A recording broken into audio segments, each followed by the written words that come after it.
welcome to the first episode of The Conversation, the podcast, with me, Happy Kreter. And I would like to welcome our very first guest, Mckay, who is a very important figure in my life and a very special man who has devoted an extraordinary amount of time and energy to the upliftment and spiritual care of those living in poverty in Vancouver. Al, welcome. Well, thank you. Happy for having me here. How has your faith created principles that guide you, and how do they manifest in your walk through this life? Right. Well, I'm at that age where there's lots of different stories. So, but one couple of things come to mind. One is when I was 19 and became this follower of Jesus at that point, of the crucified one, I took that thing and that piece of sand and put it in my pocket. And I thought by the time I was 50, I would have been sainted, and I would just been, like there would be nothing. And of course, I always thought that God brought me into the kingdom so that I could evangelize, youth and where I was in the first part of my vocational work and whatnot. But of course, what you find out in this is, so the first thing I found out is that it's not like stepping over a line. It's not like and some people may agree, may disagree. I don't. That's okay. But, when I was 19, I sort of stepped over a line. I said, yes, I want to follow this person called Jesus. And then what happened was it was like, then you start running into all the systems that sort of religious sort of side of things may want you to follow.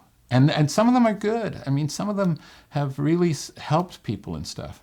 But what I discovered after 19 and thinking that I knew exactly who was going to go to heaven and who wasn't going to go to heaven, and thinking that I knew that if you did X, you were really, really bad. But if you only did this, you were only half bad at that point, or whatever. And what developed in me was this idea that actually I'm still being converted. This is still a conversion story. And the thing that's interesting is that, in one way is that, there's a great story in Acts where Peter is called into the house of Cornelius, and Cornelius is other. He's Gentile.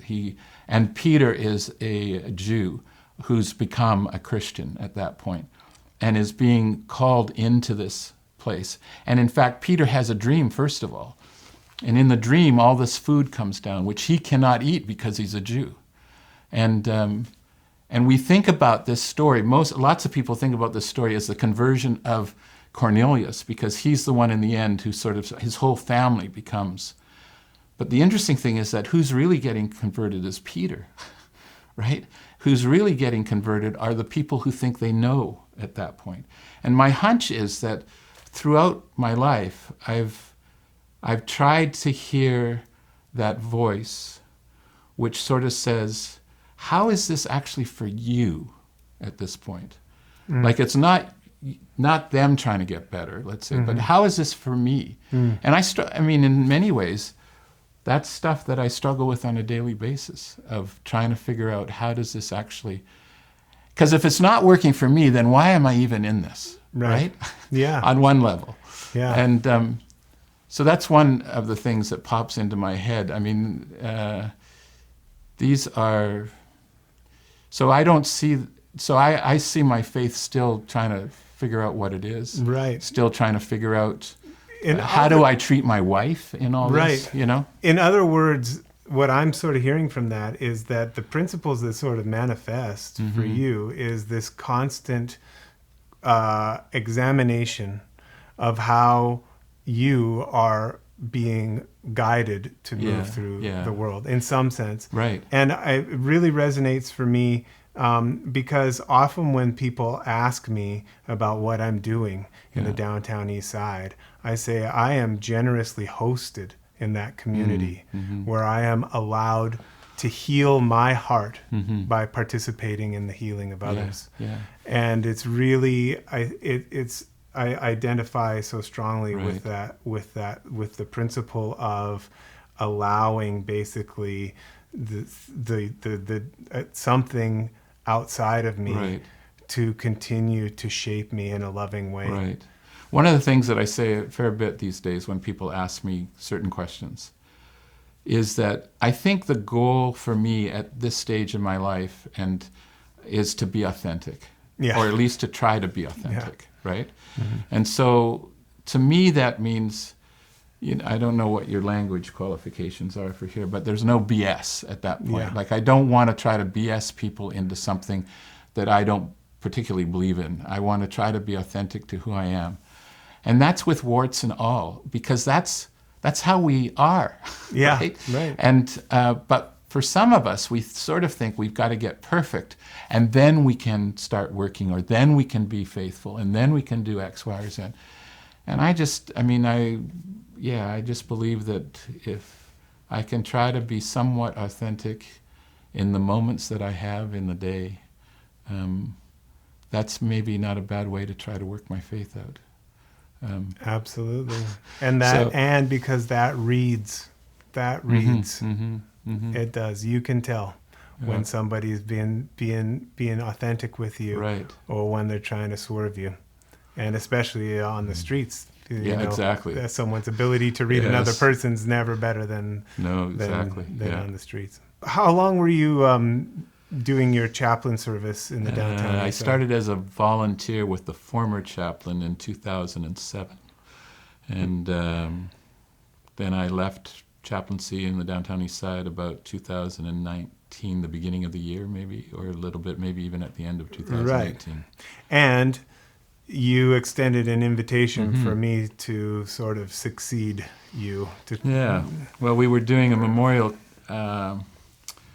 for Bobby Glow over the mountain, and at Oppenheimer Park, and you were there, and you spoke about Bobby, and there were lots of different people there, lots of drummers, and this very strange thought popped into my head, and which didn't seem so strange at the time, and I don't think it was very strange.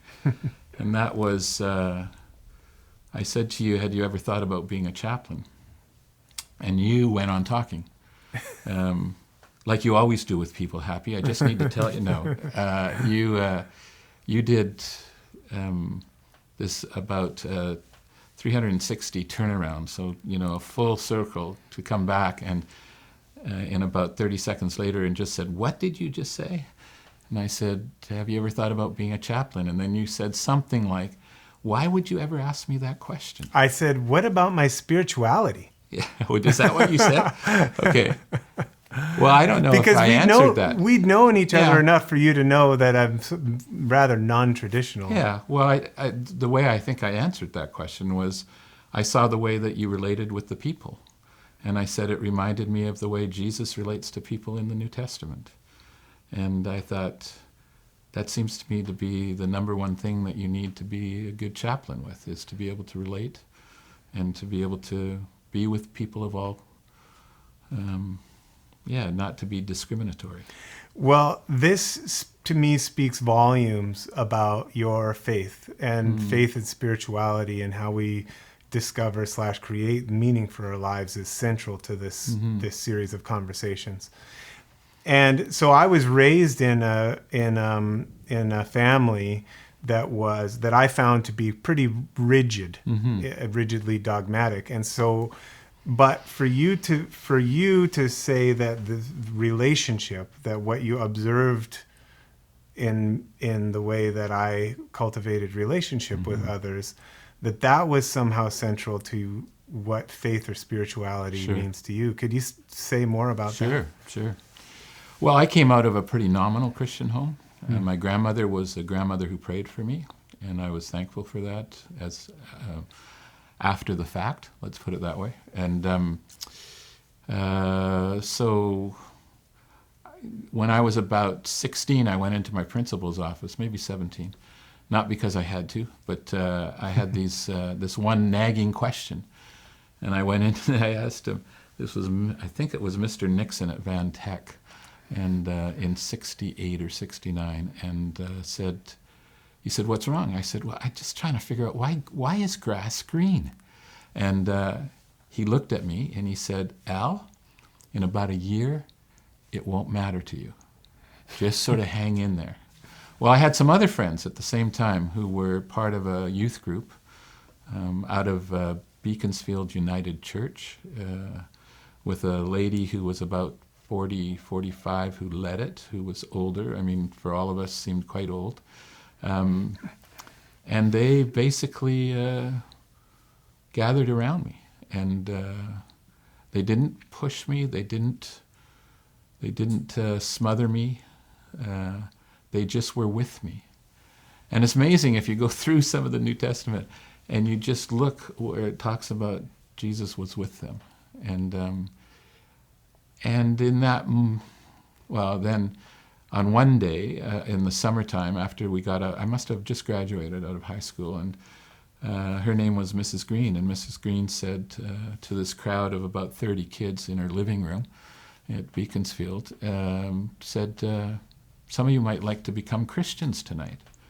And all of a sudden, I had this very nervous stomach and this real deep sense that this was being spoken to me somehow. And she said, "Well, if you want to, and there's no pressure, just only if you think this might be good for you or you want to." She just basically said, Shirley, who is going to be out on the front porch, and she's going to pray with anybody that wants to have prayer. And there were 3 of us that went out there. I can remember one other of the 3 of us at that point, but that was when I said, basically the prayer was, because it's based on the faith of Jesus, or based on the work and life of Jesus, so you pray to Jesus in some ways. And it was, Jesus, come into my heart, or come into who I am, come into the I.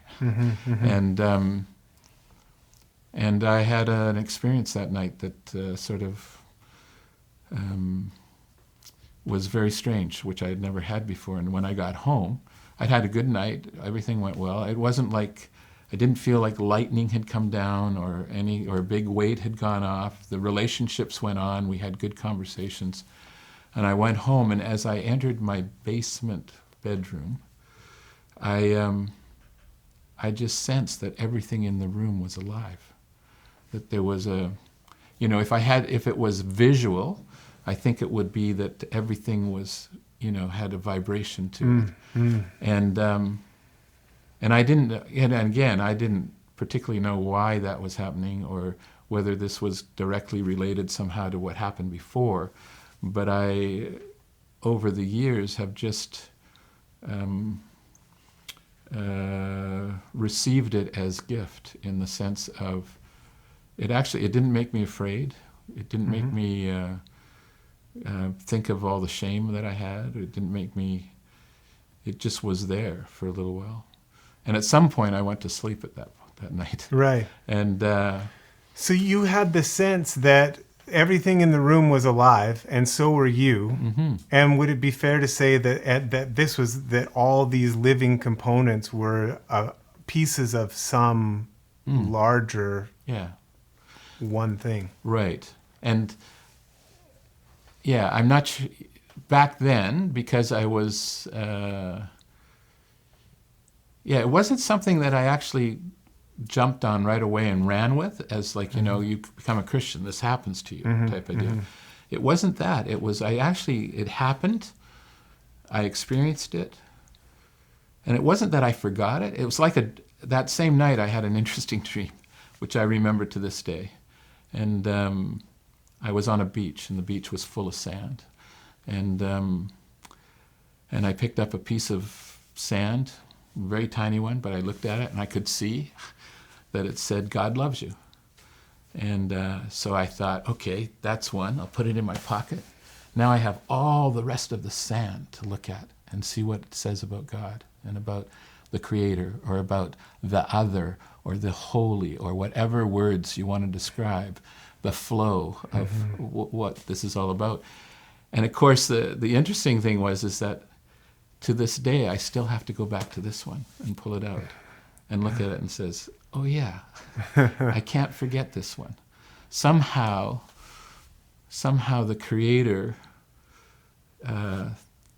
leans into me in a positive way, in a way which says, well, in some ways it comes out of Genesis 1, where, in the Genesis story in the Christian and the Jewish Bible, it talks about the fact that, God created the heavens and the earth, and then he created human beings, and it says that we are created in the image and likeness of the Holy One, of the Supreme Being, of, again, whatever the higher power.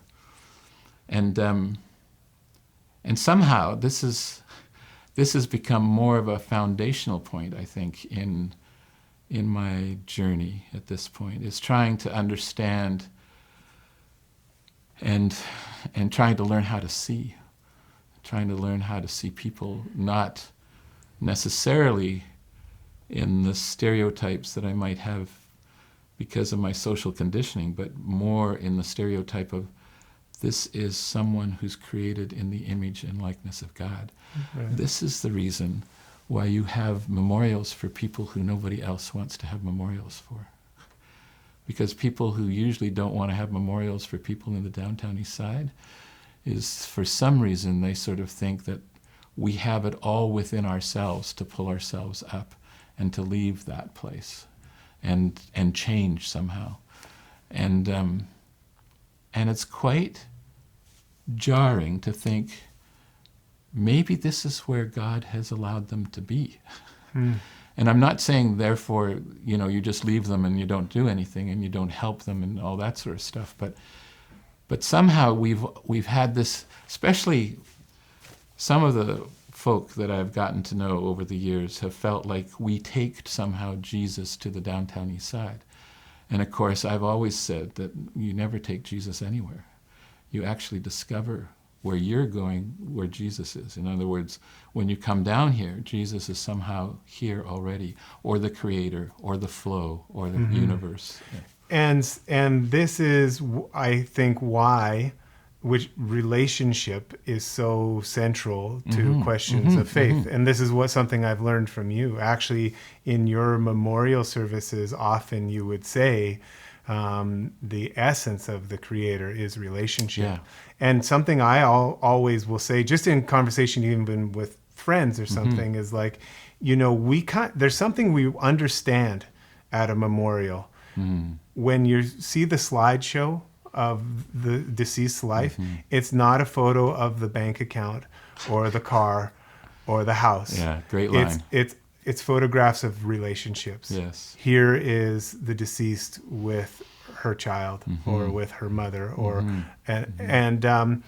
and so when you talk about discovering Jesus, who is the human incarnation of love, which is the binder of all relationships, and that I have also seen that, which is that in the downtown east side, people depend on their relationships and community in a way that maybe you and I have the privilege of avoiding. Yes. Because it's possible for us and our neighbors to go to work, pay our bills, send our kids to school, and sit at home and watch Netflix for the night, rather than to have our meals with our friends and loved ones and members of our community. So in the moment where this is an abiding principle for you about relationship. And to me, it's so powerful because I really was awestruck when you suggested that I do spiritual work, knowing that, we'd had enough conversations for you to know that certainly I did not adhere to one tradition or the other.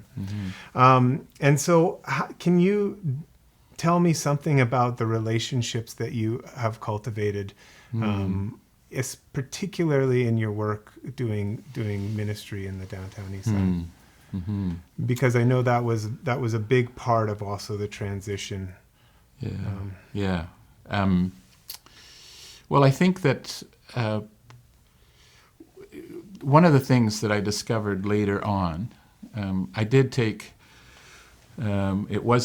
I didn't just listen to all my dreams as I walked through this whole thing and all the different things that made me shiver. But I did go. I finally got a little plug for SFU, which is on the screen. I got my undergrad degree at SFU, and then I took a master's degree at a little seminary called Fuller Seminary in California. But it was all done by distance, so I never went to Fuller, the university per se, or a seminary. But that's where I got my master's in theology. And throughout that, there was always this persistence about something about the Trinity. Like, why is the Trinity so important? And why is the Trinity, why is it something that for many of us we don't want to try to pursue? We don't, because we just sort of think, 3 and 1, 1 and 3, it's a riddle or it's something, and will we ever figure that out? But when I started to express sort of the Creator is relationship, it just seemed to me what a wonderful metaphor of, Creator Father, the Creator Son, the Creator Spirit. And in many ways, and I'm not pushing family at this point, but it's really interesting that those names that we have over the years sort of given to, and other people have given other names and whatnot, but they have been more, they come out of the family situation. They come out of a relationship which, if you're a newborn child, if you don't have a family around you, you will most likely die. And so there's something, well, I think something very, first of all, holy about that. And I don't mean that in a, I don't mean that in a lighting of a candle, although that's a wonderful thing to do. I mean that in the sense that life itself, there is something of the Creator in us. If we see, we really love, some of people of faith really love Genesis 3, because that's where the hammer comes down and sort of says, you're all bad, and you've got to do something to change. And of course, it's not us that needs to do something, it's the Creator that needs to do something, and He does something that has to change, that helps us to change. But I shouldn't even tempt to go into that sort of quicksand, because I know that people, we all have different things which we hang our hats on. Yeah. And I think Genesis 1 is a much better place to start when you start thinking about relationships, when you start thinking about how the Creator has created us in the image and likeness. And so what Merton talks about, Thomas Merton, a Catholic mystic, and I love reading Merton. Yeah, he's got some great stuff.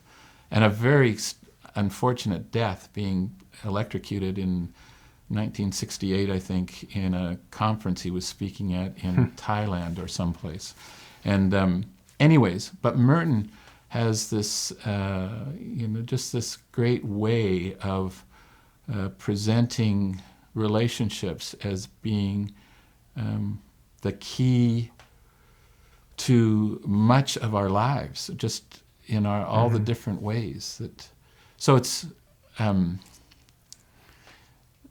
so I find it comforting to think of not necessarily God the Father here, God the Son there, God the Spirit here, but in the whole flow of life, that we flow with the Creator. And what's resonant about that for me and the primacy of relationship is that our first understanding of what we are is relationship.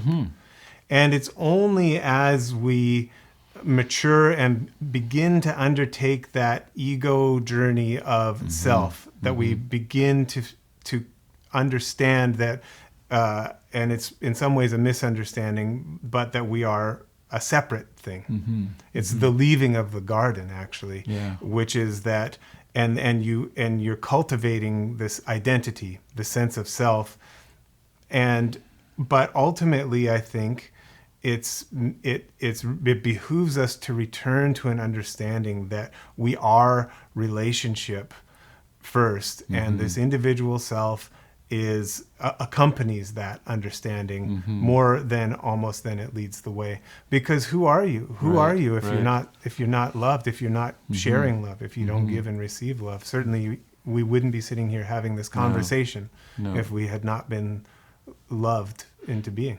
And it's quite remarkable that for many people who want to follow the Christian faith, that they want to follow Christian faith in a way which is wonderful. I mean, in many different ways.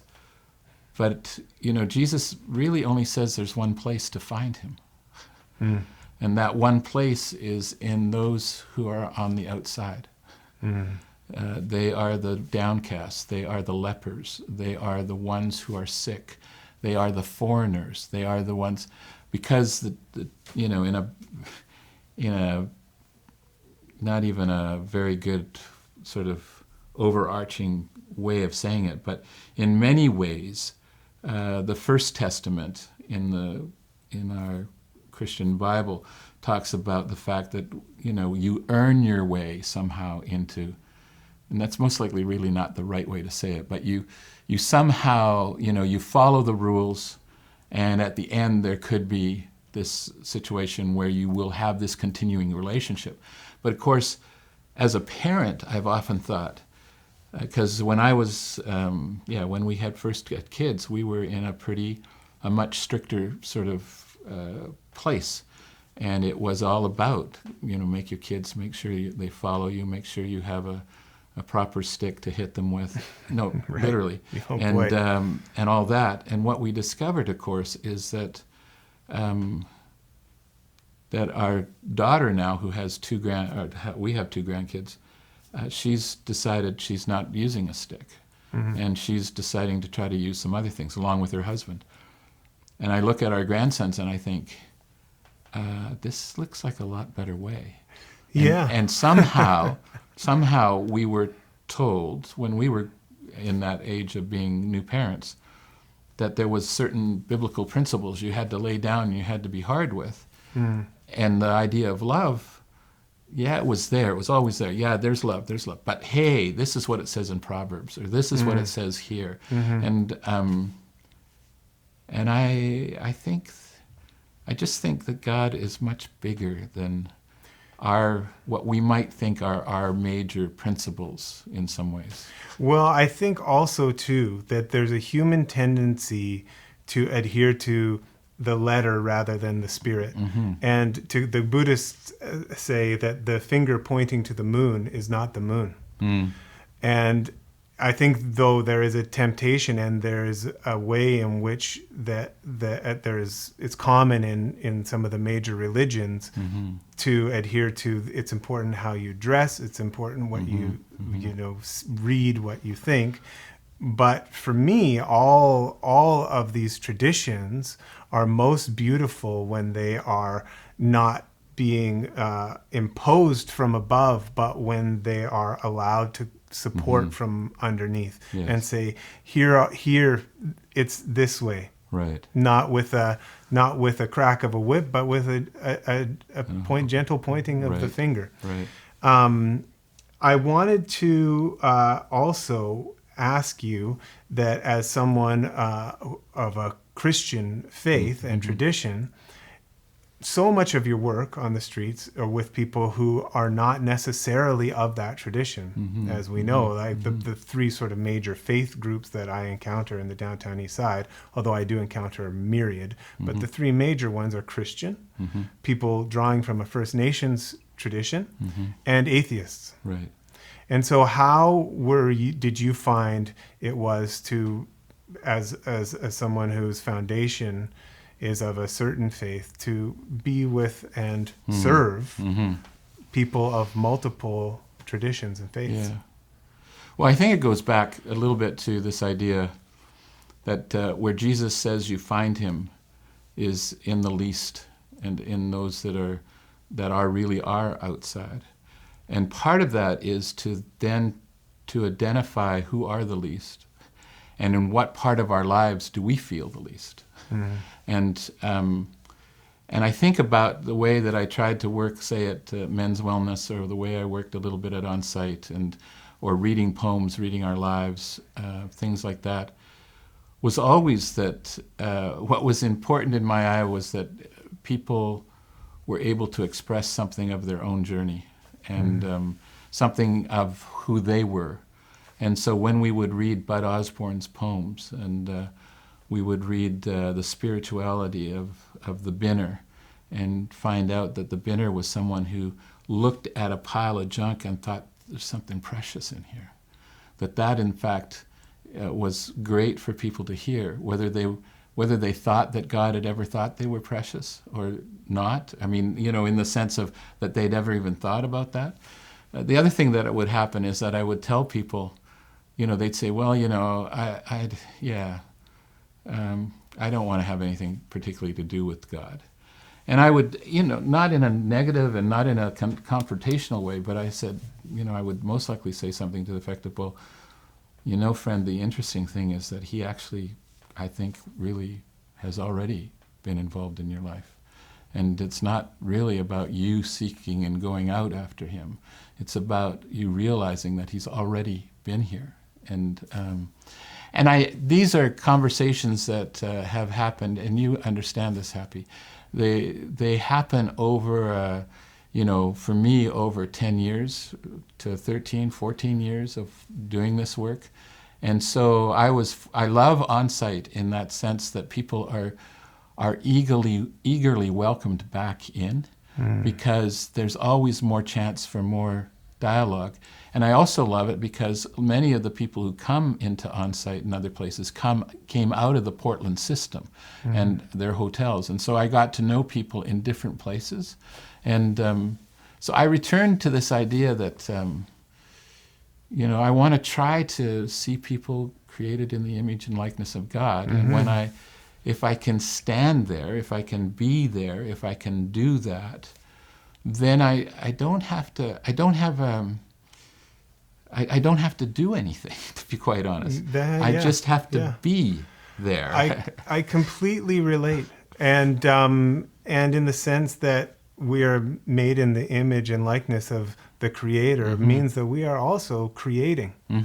And so when I look at you as an expression of the divine intelligence of the universe, I'm eager to hear what you are creating about your relationship with the world outside your skin, whatever you call it. And Al, we can go on and on. We have many mornings gone on and on over coffee and breakfast. But thank you so much for being here. And not only thank you for being here, thank you for tapping me on the shoulder that day in Oppenheimer Park at Bobby's memorial. I'll never forget it. It has absolutely changed the trajectory of my life. And so thanks for being here to get this project started too. Right. Well, thank you for inviting me. And I just want to say it's mutual. Thanks. Yeah. Thank you. Blessings.